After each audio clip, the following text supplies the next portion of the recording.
हरियाली तीज की पूजा की सामग्री: मां पार्वती और शिव की प्रतिमा, चौकी, पीला वस्त्र, कच्चा सूत, नए वस्त्र, केले के पत्ते, बेलपत्र, भांग, धतूरा, शमी के पत्ते, जनेऊ, जटा, नारियल, सुपारी, कलश, अक्षत या चावल, दूर्वा घास, घी, कपूर, अबीर, गुलाल, श्रीफल, चंदन, गाय का दूध, गंगा जल, दही मिश्री, शहद और पंचामृत शामिल करें।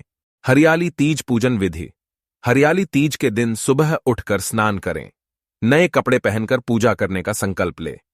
पूजा स्थल की साफ सफाई करने के बाद मिट्टी से भगवान शिव और माता पार्वती की मूर्ति बनाएं।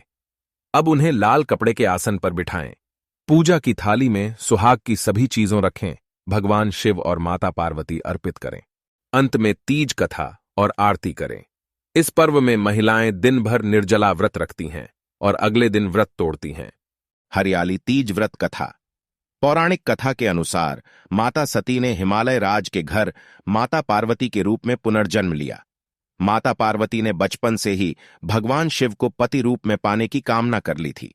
गुजरते समय के साथ जब माता पार्वती विवाह योग्य हो गई तो पिता हिमालय शादी के लिए योग्य वर तलाशने लगे थे। एक दिन नारद मुनि पर्वत राज हिमालय के पास गए और उनकी चिंता सुनकर उन्होंने योग्य वर के रूप में भगवान विष्णु का नाम सुझाया। हिमालय राज को भी भगवान विष्णु दामाद के रूप में पसंद आए और उन्होंने अपनी रजामंदी दे दी।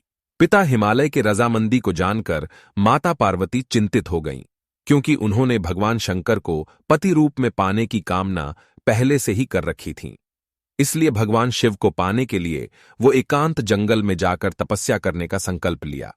वहां पर उन्होंने रेत से एक शिवलिंग बनाया और अपनी तपस्या करने लगीं। एकांत जंगल में माता पार्वती ने कठोर तपस्या की। माता की तपस्या से प्रसन्न होकर भगवान शिव ने उनकी इच्छा पूर्ण होने का आशीर्वाद दिया। जब पर्वतराज हिमालय को बेटी पार्वती के मन की बात पता चली तो उन्होंने भगवान शिव से माता पार्वती की शादी के लिए तैयार हो गए, जिसके परिणाम स्वरूप माता पार्वती और भगवान शिव की शादी संपन्न हुई। तभी से इस दिन को हरियाली तीज के रूप में मनाया जाता है। ऐसे और वीडियो पाने के लिए सब्सक्राइब करें। शुक्रिया।